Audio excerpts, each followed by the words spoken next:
So recently, I did a video talking about some of my thoughts on Shadows of Yog-Sothoth, the Call of Cthulhu campaign. And while I was thinking about it as a possible campaign to do, the more I read, the less satisfied I was with how it played out. It was, from what I understand, it was the first Call of Cthulhu campaign, one of the first campaigns ever written for a tabletop role-playing game, one of the first times there was like a long series of connected stories. And I think that shows in certain ways. It's unfocused. It tries to do too much, somehow fails at all of it. There's too many different groups involved, too many different monsters involved. It's called Shadows of Yog-Sothoth, and it's really not much about Yog-Sothoth. There's, kind of like the thing from the Dunwich Horror, there's a child of Yog-Sothoth in it, and maybe there's a couple more as time goes on, but there's not really... It just didn't feel like that was what it was about. I wasn't really... And it is about something, eventually, but anyhow... that's all to say that as I read it, I realized that that's not going to be the first published campaign that I run for a group of people. So then I'm back to square one. What am I going to run? I think that Masks of Nyarlathotep is too big. Same with Horror on the Orient Express. They're both too large for me to tackle at this time. So I got to looking around, and I got to thinking about stuff, and I asked a few people. I checked online and talked to a few people there, and I had thought about Two-Headed Serpent, the one that I think I mentioned before, but I had watched Seth Gordkowski's series of campaign diary / review for that campaign, and while it seemed like a really cool campaign, it seemed like they had a ton of fun. Something about it just didn't feel like it was necessarily singing to me. Like it wasn't a campaign that I wanted to rush right out and run. Nothing wrong with it. It's probably a perfectly good campaign. Sounded like they had a ton of fun. I would probably have a ton of fun playing in it, but just something about it I just wasn't super interested in. But I kept looking around and I saw something else, something new.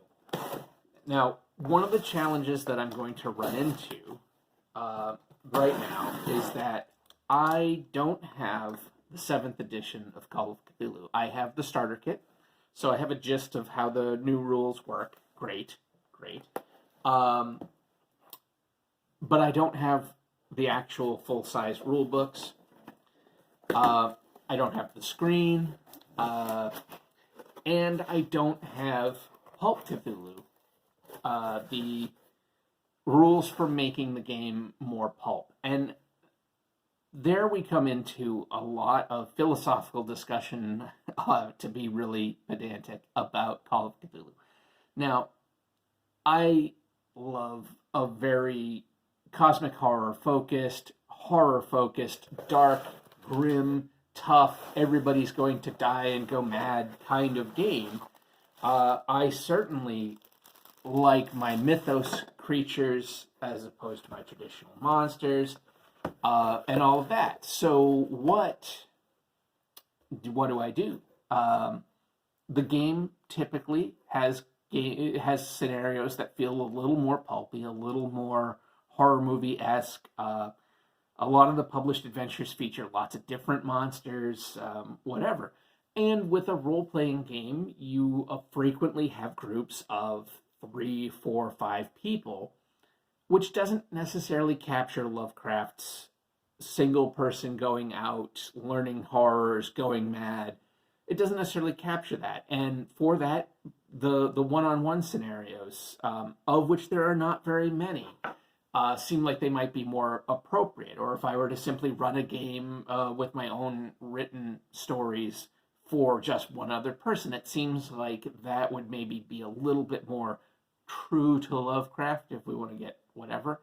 But when the realistic thing is that, most role-playing games are not, I think most are not one person, one GM, one player. They are groups. That's part of the fun of it, is getting a group of your friends together and doing a game. So maybe Pulp is something that I want to lean a little bit more into, a little bit more action, a little bit more fun. I've thought about running the old West End game of Indiana Jones before. That was one of the games on a list to run for some friends of mine who are just getting into the hobby. I went with something else. I went with Call of Cthulhu because that's what I normally do. So anyhow, that's all to say that maybe my next campaign will be a more pulp-centered, themed, styled, whatever campaign, with a little bit more action and a little bit more wild, weird science and all of that, which is a ton of fun, and there is nothing wrong with it. It's not necessarily the way I would usually go, but maybe it's what I want to do. And so, with that in mind, knowing that I don't have Pulp Cthulhu, but do intend to get it at some point, I wanted to read through this campaign, A Cold Fire Within. So, I don't know much at all about this. I have, since looking into it, I read a little bit up on it. I have had a few people tell me that it runs in about 7 or 8 sessions, which is perfect. That's what I'm looking for, something shorter. It might be closer to 8 or 10 because I'm probably looking at doing 2-hour sessions online, and so I don't know how long it'll take me, but considering that I think it was Horror on the Orient Express that people were saying was between 120 and 160 hours.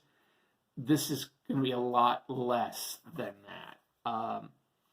So this is by Christopher Smith Adair. It is for Pulp Cthulhu, a mind-bending campaign for Pulp Cthulhu. From what I understand, this leans a little bit away from traditional mythos and leans a little into, I think, theosophy, and obviously there's going to be spoilers here, so if you're thinking about playing this campaign, don't watch further. Yeah. So I don't know why you'd be watching this in the first place, but whatever. There's stuff with underground kingdoms, the kind of Hollow Earth sort of thing. So very pulpy, which is great. I love pulp adventures, certainly, and maybe that's the way it's going to go. So I'm going to give this a read as time allows.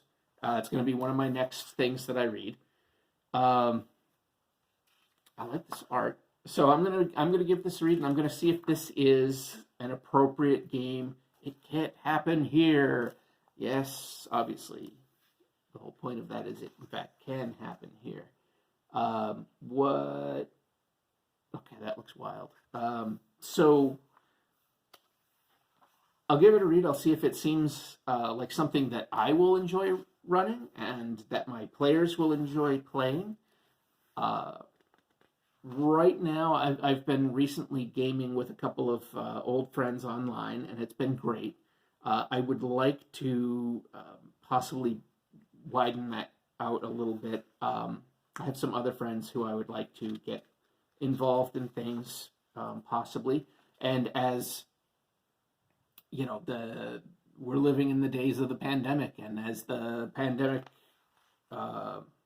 relaxes, hopefully, we'll get back to being able to meet face to face, and when we do that, cat from Saturn, creepy. As we do that, I would like to be able to meet face to face with people again. Wouldn't that be lovely? Call of Cthulhu is a game with it's always handouts. It's kind of almost a joke at this point, but it's true. Handouts and props and all of that. That's great stuff for this game. All the clues and having the physical stuff. And that's just difficult to do online. I'm running a little bit of Dungeon Crawl Classics, and I've been able to send some art to folks, but it's not the same as having like a puzzle to hold in your hand and try to solve, or somebody's letters, or a put together journal, whatever. The having props is important. Oh, nice. That's right. The quality on game books is just so much nicer than it used to be. I don't necessarily mind black and white interiors. I really don't. I'm not disparaging this thing. It's a beautiful interior, but I don't mind the black and white interiors, and I find sometimes black and white art to be very beautiful and evocative. But I just look at the game products that are being put out these days, and they're gorgeous. Just beautiful, physically nice books. And I say that as I'm sitting here and I'm looking at this, it has this nice ribbon in it. That's just lovely. All these nice full color maps. So anyhow, oh wow, that is really gross. Cool. So I'm going to look at this. I'm going to see if it seems appropriate. It looks cool. Just visually. I like the idea that it might run in 7 to 10 sessions, something like that. Pulp Cthulhu is typically set, I believe, in the 30s, which is not necessarily my era, but at the same time, I do think because of films and all sorts of things, I feel like the 30s really does maybe speak to a modern audience a little more. Maybe I'm full of crap on that, I don't know. But I feel like the 30s maybe feels a little more modern and is a little bit more approachable while still having the benefits of, the slightly more primitive technology and stuff. But, the Wild West, the Wild West that you think of as this old time was just, it was still kind of going on in the early 20s. It was still that world, and World War I is raging in Europe in the late teens, and those characters, those shootouts, and not that there were a lot of shootouts, but those all that stuff, that was all going on in the West at that time. And I always think of it as being something in the 1800s, and sure, some of it was, but oh wow, lots of handouts. But it was still going on in the early 20th century, and but by the 30s, I feel like a lot of that was really was over. We had Hollywood opening up and all these movies coming out in the Depression, and build up to World War II and all of that sort of thing happening. So here's our pre-generated characters. I don't know. I guess I might do pre-generated characters for a game, or I don't know if it would be better to do pre-generated characters or to have the players make characters and then have the pre-generated as backups. I don't know. We'll see.